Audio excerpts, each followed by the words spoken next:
DT थे, DC साहब थे, कमेटी थी, एसी थे, सभी डीजीएमए से थे, सभी प्रमुख पदाधिकारी लोग थे।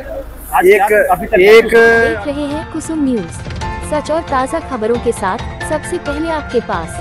नमस्कार, आप देख रहे हैं कुसुम न्यूज।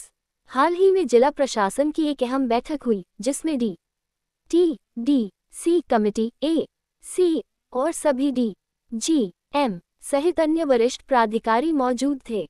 बैठक में एक महत्वपूर्ण निर्णय लिया गया। अब हर नागरिक की शिकायत के लिए डी.सी ऑफिस में एक विशेष सेल बनाई जाएगी। इस सेल में बी.सी के अधिकारी, जिम्मेदार अधिकारी और जिला प्रशासन के अधिकारी शामिल होंगे। साथ ही अमीन भी इस टीम का हिस्सा होंगे, ताकि शिकायतों का समाधान पूरी तरह जिम्मेदारी और पारदर्शिता के साथ किया जा सके। इस नई व्यवस्था का उद्देश्य साफ है, जनता को शीघ्र और प्रभावी समाधान प्रदान करना। अब किसी भी प्रकार की शिकायत को सिर्फ 1 महीने के भीतर निपटाया जाएगा। कुसुम न्यूज की रिपोर्ट के अनुसार ये पहल न केवल प्रशासन की जवाबदेही बढ़ाएगी, बल्कि आम लोगों के लिए भरोसे का माहौल भी बनाएगी। जनता को अब ये भरोसा होगा कि उनकी समस्याओं को नज़रअंदाज नहीं किया जाएगा और समाधान समय पर मिलेगा। इस कदम के माध्यम से जिला प्रशासन ये संदेश देना चाहता है कि हमारी प्राथमिकता हमेशा लोगों की सुविधा और समस्याओं का त्वरित समाधान है। आप भी अपनी शिकायतें इस विशेष सेल के माध्यम से आसानी से दर्ज कर सकते हैं और समयबद्ध तरीके से समाधान प्राप्त कर सकते हैं। कुसुम न्यूज के साथ बने रहिए और जानिए प्रशासन की नई पहल और जनता के लिए होने वाले बदलाव। डीटी थे, डीसी साहब थे, कमेटी थी, एसी थे, सभी डीजीएमए से थे, सभी प्रमुख पदाधिकारी लोग थे।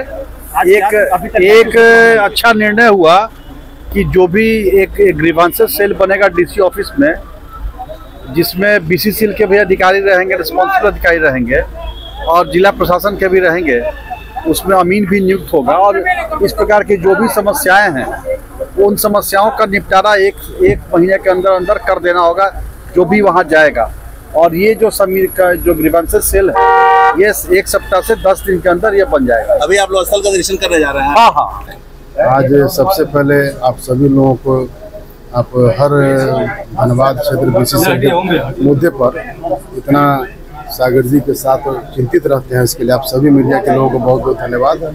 आज माननीय सदस्यगण विधानसभा की एक कमेटी बनी थी और आदरणीय सदस्यगणों ने पूरे, और डीसी साहब थे, हमारे डायरेक्टर थे, मैं खुद था, और काफ़ी देर तक रैयत के हित में और देश हित में, बीसीसीएल हित में मिला जुला के जितने भी रैयत का कुछ ज़मीन पर पैसा नहीं मिला या नौकरी नहीं मिली, कंसर्न था, उन सभी विषयों को, और साथ ही साथ हमारा भी माननीय सदस्यगणों से कहना था कि झरिया में जो कैबिनेट के द्वारा रिवाइज प्लान आया है, जिसमें पहले से बहुत ही बेहतर सुविधा दी गई है, तो सभी माननीय सदस्य जो कि विधानसभा की कमेटी बनी है, बड़ी समिति है, हमारा उनसे आग्रह था, निवेदन था कि हमारे आए दिन कुछ सब्सिडेंट और जैसे घटनाएँ होती हैं, उनको हम, मकान हमारा रेडी है, सब कुछ रेडी है, जो भी उनको कैबिनेट के द्वारा पारित रिवाइज मास्टर प्लान के तहत झरिया मास्टर प्लान जो देना है, हम देने के लिए एकदम तैयार हैं।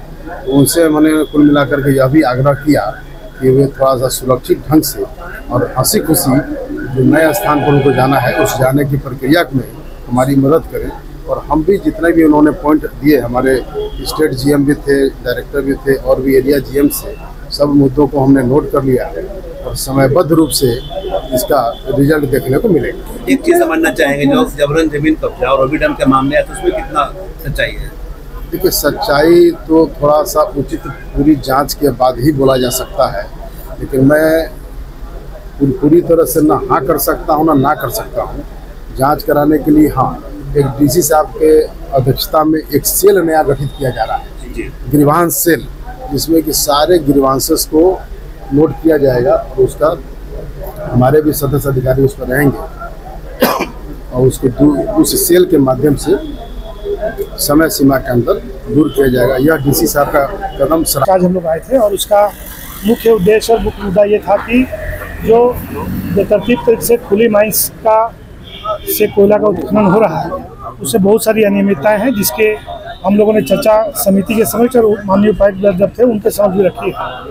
जैसे हम लोगों ने ये सुझाव दिया कि जब भी कोई माइंस खुलती है, ओपन कास्ट माइंस नई सिरे से आती है, सबसे पहले उसकी ज़मीन की जांच की जाए, सीओ उसकी ज़मीन जांच करके उसको अप्रूव करे, उसके बाद ही वहाँ पे माइनिंग एक्टिविटी शुरू की जाए। होता यह है कि रैयतों की ज़मीन का अतिक्रमण करके वहाँ पे ओबी का डंपिंग करके और पूरी कवायद की जाती है, जिससे न तो रैयत को उसका मुआवजा मिल पाता है और वो बरसों तक वो उलझते रहता है। दूसरा बात हम लोगों ने ये कहा कि जो भोरा एरिया की बात आ रही है, जहाँ पे पूरी तरह से भोरा 8 नंबर, भोरा 12 नंबर, ये पूरा इलाका जो पूरी तरह से एक तरह से तहस नहस हो गया, उन क्षेत्रों में भी रैयतों की संख्या कहीं अधिक है, जैसा कि बीसीसीएल के अधिकारी बताते हैं, उनसे कहीं अधिक संख्या है।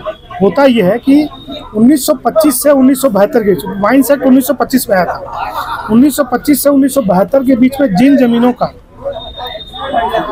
खरीद बिक्री हो गई, जिनको माइंस ऑनर ने और बाकी लोगों ने खरीद बिक्री कर दी, उन जमीनों पे भी बीसीसीएल अपना दावा करती है। तो बीसीसीएल का जन्म 1972 में हुआ, तो 72 के बाद जो ज़मीनें बीसीसीएल को मिली, बीसीसीएल उनका रिकॉर्ड जो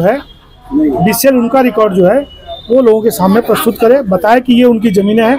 आज तक उन्होंने इसका डाटा नहीं दिया। हम लोगों ने कई बार आरटीआई के माध्यम से जानकारी मांगी है, उसमें ये लोग कोई डाटा प्रोवाइड नहीं करते। तीसरी बड़ी बात कि जो 72 के समय 1150 कोलरी ऑनर और बाकी रैयतों की ज़मीन इन्होंने ली थी, उनको भी अभी तक सभी लोगों को मुआवजा नहीं मिला है। तो हम लोग की मांग है कि जिनको मुआवजा मिला है उनकी लिस्ट निकाली जाए, और जिनको नहीं मिला है उनको वर्तमान दर से लार 2013 के अंतर्गत उनको मुआवजा दिया जाए, जिसमें जो शहरी क्षेत्र की ज़मीन है उसमें सरकारी मूल्य का 2 गुना और ग्रामीण क्षेत्रों की जो ज़मीन है उसमें 4 गुना।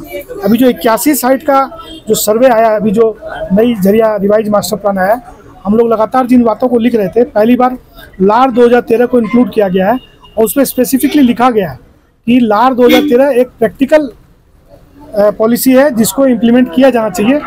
तो हम लोग ये कह रहे हैं कि जब भी लार के तहत भी आप जो लेना चाहते हैं उसको भू अर्जन विभाग के थ्रू लीजिए, डायरेक्ट ज़मीन खरीद बिक्री नहीं कीजिए, क्योंकि बीसीसीएल कई बार हम लोगों ने देखा है कि जो सरकारी मूल्य है उससे कम मूल्य पे ज़मीन की खरीद बिक्री की है। तो हम लोग का ये आपत्ति है, हम लोगों ने इस आपत्ति को दर्ज किया है। साथ साथ जो पर्यावरण प्रदूषण एक बड़ा मुद्दा है, जिसके चलते आज हर तरह की बीमारियां यहाँ हो रही है, मानसिक अवसाद से लेके कैंसर जैसी बड़ी बीमारियां यहाँ हो रही है लोग, उसमें हम लोगों ने कहा है कि जिस क्षेत्र में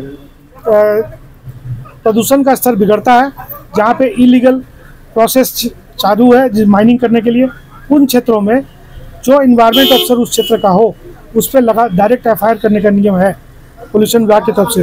वो डायरेक्ट एफआईआर करने की प्रक्रिया शुरू की जाए, जिससे कि पर्यावरण का भी जो आज स्थिति बिगड़ रही है।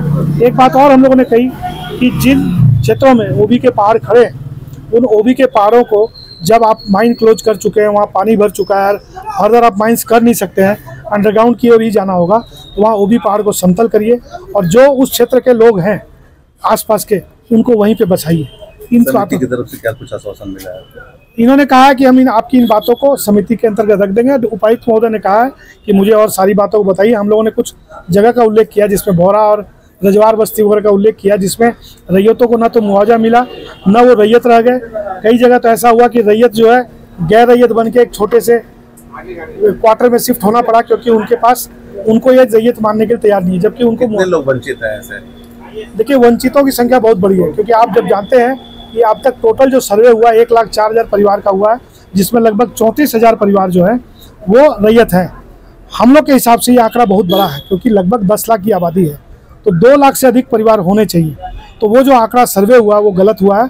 और एक जो 2019 की जो सर्वे की कट ऑफ डेट रखी गई है, जब झरिया मास्टर प्लान अभी लागू हुआ है पहला, तो इसमें सर्वे की डेट 2025 ही होनी चाहिए, क्योंकि 19 में जो लड़का 17 साल का था, आज 6 साल के बाद वो शादी ब्याह भी कर लिया होगा, बच्चे भी हो गएंगे, तो एक और परिवार बढ़ जाता है। तो हम लोग इन सब बातों को आज उपायुक्त महोदय की समझ रखे हैं, और हमें विश्वास है, क्योंकि उपायुक्त महोदय भी धनबाद से जुड़े हुए व्यक्ति हैं और यहाँ के स्थितियों को समझ रहे हैं, तो मुझे लगता है कि इस पर सोल्यूशन निकलेगा। और झरिया रिहेबिलिटेशन डेवलपमेंट अथॉरिटी में जो अभी की जो वर्तमान स्थिति है, हम लोग कोई बात नहीं रख पाते हैं, क्योंकि उसमें सिवाय कमिश्नर साहब के और डीसी साहब के अलावा जितने अधिकारी हैं वो अधिकतर बीसीसीएल के ही हैं। आप लोगों ने कुछ समय सीमा भी दे रखा है? हम लोगों ने समय सीमा क्या, हम लोग इनको रखे हैं। इन्होंने कहा कि हम इन सारी बातों को इंक्लूड कर लेंगे, और कुछ मुद्दे हम लोगों ने बताए थे उनका डॉक्यूमेंट अभी समिति के समक्ष हम लोग रख देंगे, जिससे कि रैयतों की संख्या का जो एक डाटा आ रहा है उसमें चेंजेस होगा। मतलब क्या लग रहा है आप लोगों को, जैसे कागजात आप प्रस्तुत करेंगे, आश्वासन मिलेगा, कब तक होने की उम्मीद है, क्या कुछ प्लान आप लोगों? देखिए, ये तो कोई थोड़े समय की लड़ाई है नहीं, हम लोग लगातार कहते हैं कि अगर इस क्षेत्र से कोयला निकालना है, आपको कोयले का उत्खनन करना है, तो आपके पास बहुत लिमिटेड ऑप्शंस हैं। या तो आप चंडीगढ़ जैसा 10 लाख की आबादी का शहर बसाइए, या नहीं होता है तो छोटे छोटे 3-4 लाख की आबादी के 3-4 सैटेलाइट टाउनशिप बसाइए। क्योंकि अभी तक ये होता है कि BCCL जब भी कोई व्यक्ति अपने ज़मीन का दावा करता है, BCCL वो कहती है कि ज़मीन मेरे में भेस्ट कर गया और उसकी ज़मीन के मामलों को उलझा देती है।